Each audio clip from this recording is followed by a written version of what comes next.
All right, back on the subject of objective morality, and I'd like to thank Superior Mind for, he's taking care of the comments. I don't do much arguing the comments. I don't really, it's a complex subject, hard to argue in bunches of, 500 characters.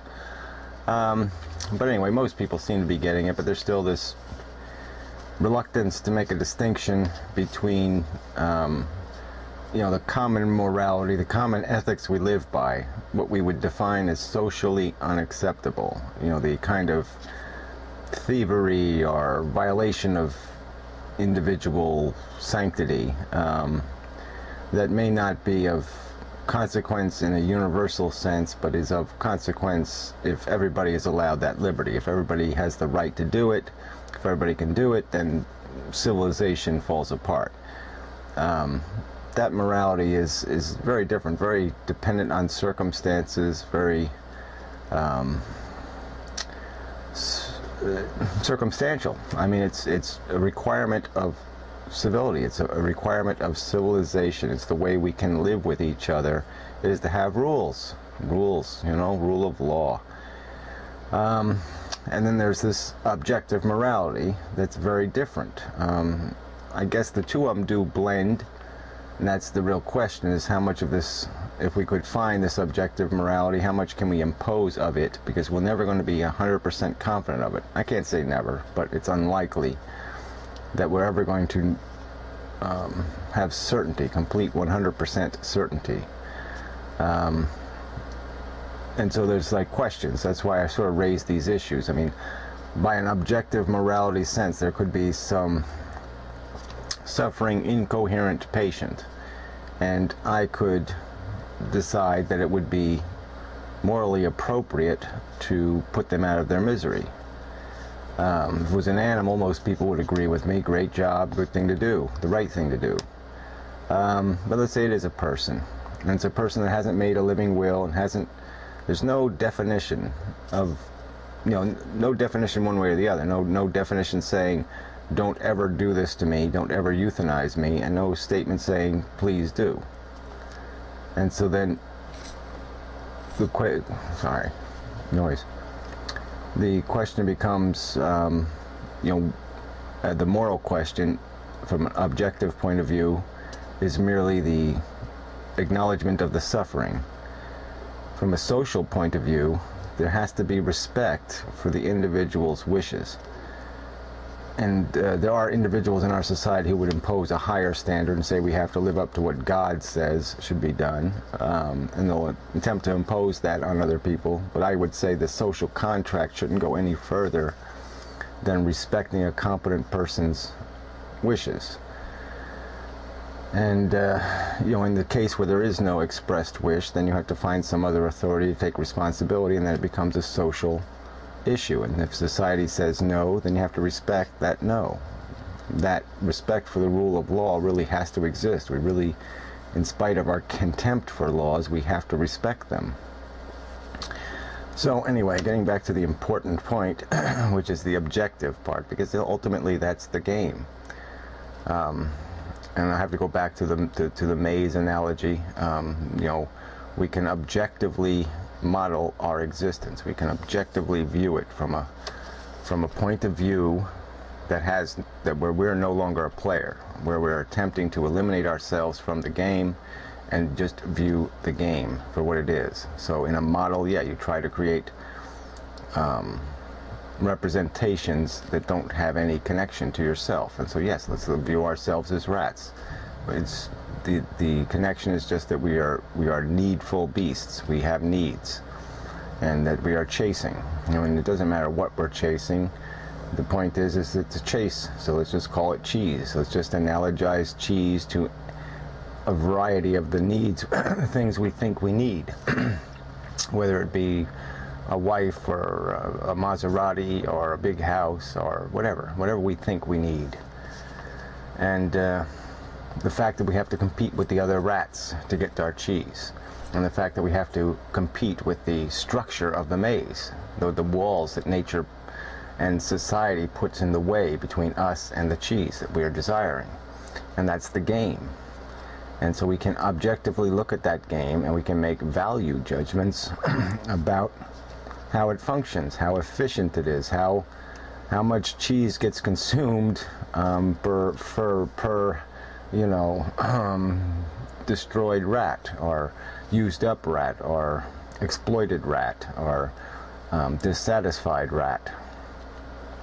And there's an equation there because we all are part of that interaction. And so I would again bring up the movie It's a Wonderful Life. I mean, if you haven't seen it, it's a stupid, silly movie, but it's a great metaphor for the question of having a life that has productive value. I mean, that really is the game. You don't want, the whole point of being here isn't just you. You're not the only consciousness existing. There are all these other consciousnesses that you're interacting with, and you just can't separate. You just can't say, I had a good life because I was fucking happy. That's not fucking good enough. Objectively, looking at the maze, you can't distinguish between rat A and rat B and rat C. They all are rats. They're all equal. And so you have to account for what, if rat A consumes 15 other rats, you have to account for that. And you have to figure that, well, rat A isn't goddamn very productive. Because to get his goddamn cheese, he had to go through 15 other consciousnesses just as valuable as himself. He destroyed more than he was worth. And it gets complicated, as I've pointed out, because in defining this worthwhileness, this efficiency, this productivity, this accomplishment, it's hard to know what the values are. We certainly know that pain and suffering and deprivation and want and misery, and we can make the whole list of negative feelings, fear, anxiety, you know, there's tons of them. Migraine, headache. I mean, we put 4,000 things on a list of miserable things that have to be endured.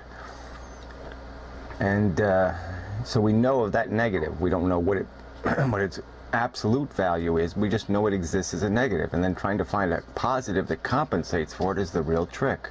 What is worth what price? What accomplishment, what need satisfied is worth what price? And we all have a different definition. And that's where it gets complicated, because I'm stating that I think there's an objective definition out there to be discovered. That it's not just a matter of every individual making up their own story. I mean, for now it is, because, you know, that objective truth is elusive. It's hidden. It's hard to find intellectually. Because it's hard to place values on these things, and so we all can try to do that, and we can all try to figure out the nuances of our own bigotries and our prejudices and our wants and our desires. But that's the trick. The trick is trying to separate yourself from your own prejudgments. We are all afraid of death in one manner or another. Either we're afraid of the very concept, or we're afraid of the process. But it intimidates us. And the very fact that we are going to leave ourselves somehow unfulfilled, because we're always going to be unfulfilled. I mean, we see it happen to ourselves. As soon as you eat a good meal, and then you want a dessert, and then, you know, a half hour later you want a snack, and, you know, the desire doesn't end. It just regrows in us so quickly that, you know, as soon as we satisfy one desire, we're off looking for the next thing. Our eyes are always wandering for the cheese, and death means an end, no more cheese. And our immediate reaction is to say, ah, that's bad, you know, it's going to get in the way, that's an obstacle to me getting to the cheese. Instead of thinking, well, maybe the obstacle to getting to the cheese is the fact that I want the cheese in the first place. Maybe that's the problem. Maybe the need is the problem. You know, not the obstacles between me and satisfying the need. And I guess that's sort of arguing about having objective goals, because that's part of this objective morality. And you know, it's